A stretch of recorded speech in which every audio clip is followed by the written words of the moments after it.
Innal hamdalillah nahmaduhu wa nasta'inuhu wa nastaghfiruh wa na'udzu billahi min shururi anfusina wa min sayyiati a'malina. May yahdihillahu fala mudilla lahu wa may yudlil fala hadiya lahu. Asyhadu an la ilaha illallah wahdahu la syarika lahu wa asyhadu anna Muhammadan abduhu wa rasuluh. Ikhwani fid din, azakumullah. Para sahabat hidupnya nikmat mereka.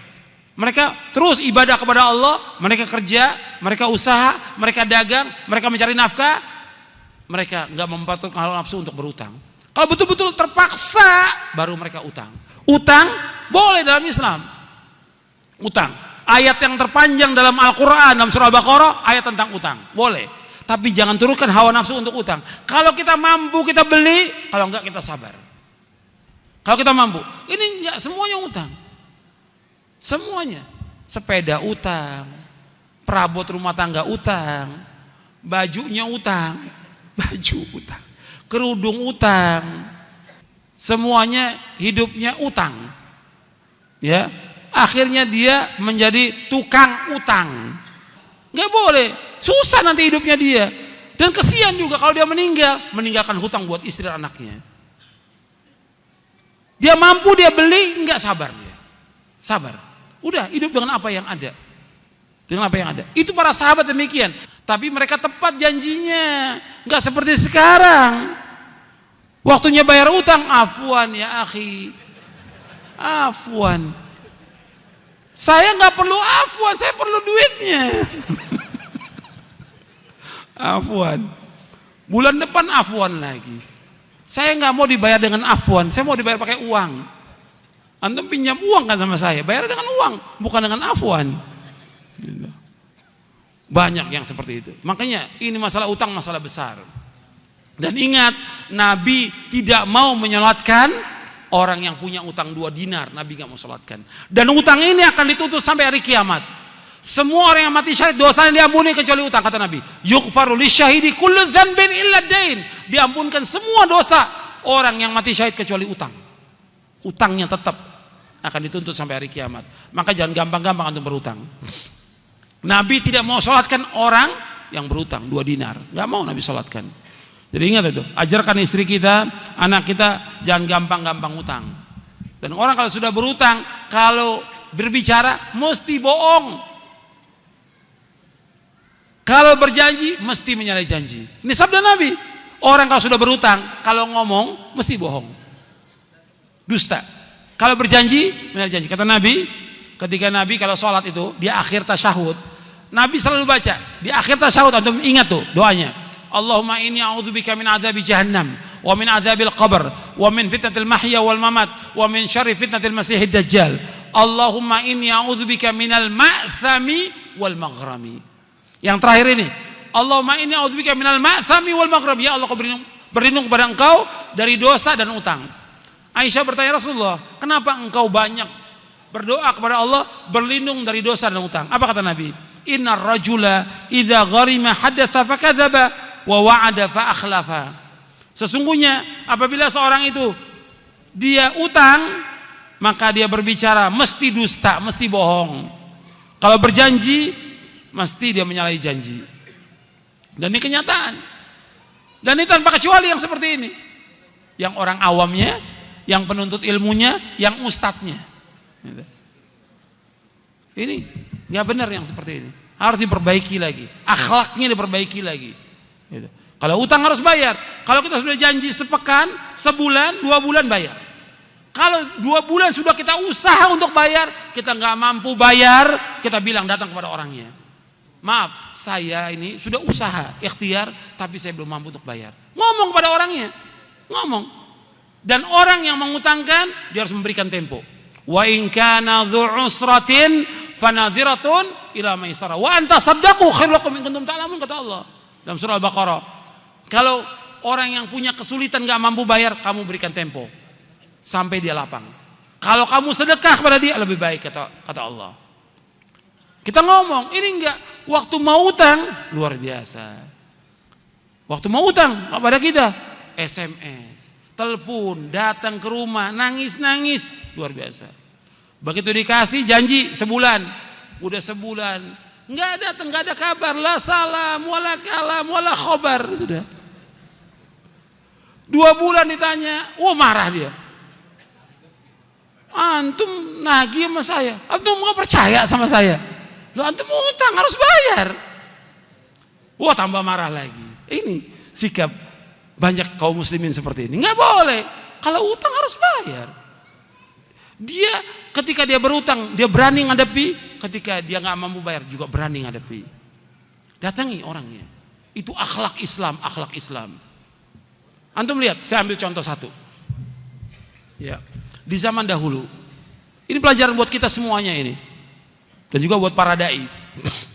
Di zaman dulu, sebelum Nabi Muhammad, jauh sebelum Nabi Muhammad SAW, cerita Nabi, ada seorang berutang 1.000 dinar. Dia utang kepada seorang. Kemudian siapa janjinya? Kamu berjanji, siapa saksinya? Kamu berutang kepada saya. Allah. Siapa? Saksinya Allah. Siapa jamin? Allah. Kata dia. Allah, dia bilang. Sudah, harinya dia berangkat safar dengan perahu ke satu tempat. Ketika sudah janji pada waktu itu, nggak dapat perahu dia untuk menyeberang. Tapi dia sudah berjanji pada orang itu. Ingat dia janjinya. Dia masukkan uang itu, 1.000 dinar itu ke dalam kayu. Dilemparkan, ya Allah, dulu saya pernah berutang pada si fulan. Dan pada hari ini saya harus bayar. Waktu dia tanya, siapa saksinya? Engkau ya Allah. Siapa penjamin engkau? Ya Allah, sampaikan barang ini kepada dia. Dilempar ke tepi pantai. Sampai kepada orang itu. Orang itu sudah nunggu di pantai. Diambil kayu itu, dibuka 1.000 dinar itu. Kemudian sudah dibawa. Kemudian berapa hari kemudian baru dapat perahu dia. Dia bawa lagi uang 1.000 dinar. Dia berpikir nggak sampai uang itu. Sampai dia cari orang itu, ini dibayar 1.000 dinar. Bukankah engkau telah melemparkan uang di dalam kayu? Saya katakan kepada engkau, saya nggak dapat perahu waktu itu. Nah sekarang saya bayar. Mau bayar 2 kali. Enggak, kamu sudah bayar. Enggak, ini saya mau bayar. Seperti itu. Jujurnya orang. Dan tepat dalam janji. Nabi ceritakan begini supaya kita ngambil ibrah pelajaran. Tapi banyak orang yang nggak ambil pelajaran seperti itu. Hatta kita di mana bisa kita bayar utang? Mudah sekarang ini. Jangan alasan saya kan keluar kota, saya sakit. Bisa. Kalau memang kita jujur, waktu bayar utang kita bayar. Kalau nggak mampu, kita telepon orang itu. Kita kirimin surat bahwa kita belum mampu untuk bayar. Itu ajaran Islam dan itu akhlak yang mulia. Atau boleh juga kita berutang. Tapi kalau berutang tetap harus bayar. Sekarang banyak orang utang nggak bayar. Naudzubillah. Semuanya yang nuntut ilmu nggak bayar. Ustadznya juga sama nggak bayar. Nggak boleh Islam. Ustadz utang sama murid wajib bayar. Murid utang sama ustadz juga wajib bayar. Wajib bayar. Saudara yang saudara wajib bayar. Ini akan dituntut di hari kiamat kalau utang nggak bayar. Berat hukuman di hari kiamat. Orang yang mati syahid ya semua dosanya diampuni kecuali apa? Utang. Berat hisabnya di hari kiamat. Akan diambil semua kebaikan kita. Karena di sana nggak ada apa? Nggak ada dinar wala dirham, nggak ada udah. Yang ada al-hasanat wa sayyiat. Ketika kita utang sama A, B, C, D, kita meninggal dunia ini. Nanti di hari kiamat kita harus bayar dengan pahala sholat kita, pahala puasa, pahala apa lagi yang kita lakukan kebaikan, itu habis sudah untuk bayar. Kemudian kata Nabi, faturihat alaihi, masih ada orang yang utang belum dibayar, faturihat alaihi, ditimpakan dia. Tsumma turiha finnar, kemudian dilemparkan dia ke dalam api neraka dengan sebab itu. Bukan masalah kecil, berat ini. Sampai Nabi tidak mau sholatkan. Nabi nggak mau sholatkan apa? Orang yang punya utang 2 dinar nggak mau sholatkan. Masalah besar loh ini, masalah utang bukan masalah kecil.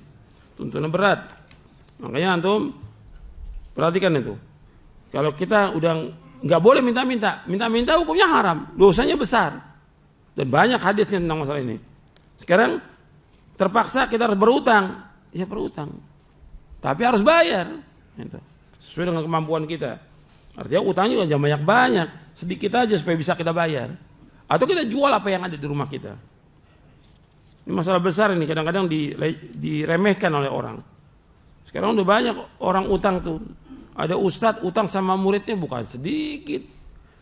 Ada yang sampai 100 juta. Ada ustadz utang rumah sama muridnya, karena muridnya punya usaha perumahan, dia wajib bayar. Meskipun murid juga wajib bayar. Nggak bisa sekaligus cicil, tapi wajib bayar dia. Makanya antum tulis itu di depan rumah antum, atau kalau di depan rumah malu kali, di kamar utang wajib bayar. Itu tulis tuh di kamar mandi tulis utang wajib bayar. Jadi antum ingat tuh utang wajib bayar. Karena orang yang utang ini nggak punya perasaan, nggak punya hati, nggak punya akal.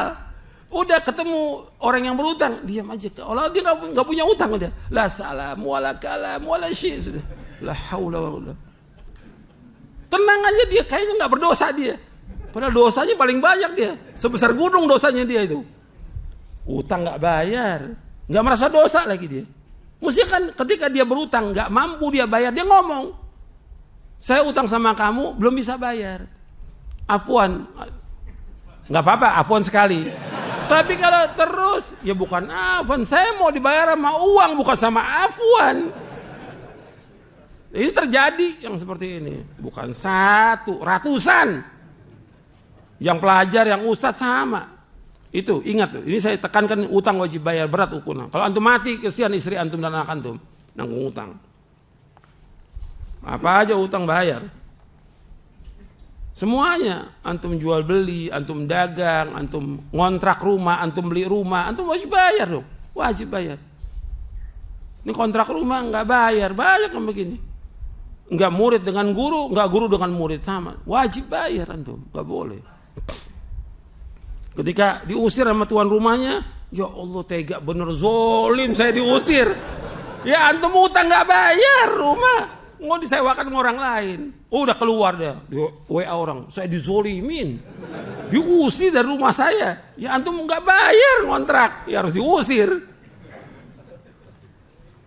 Jadi sandiwaranya terlalu banyak, sandiwaranya ini. Ustadz juga banyak sandiwaranya. Na'udzubillah, nasallallahu. Saya pikir cukup sampai di sini, kajiannya sudah cukup. Mudah-mudahan bermanfaat. Wassalamualaikum warahmatullahi wabarakatuh.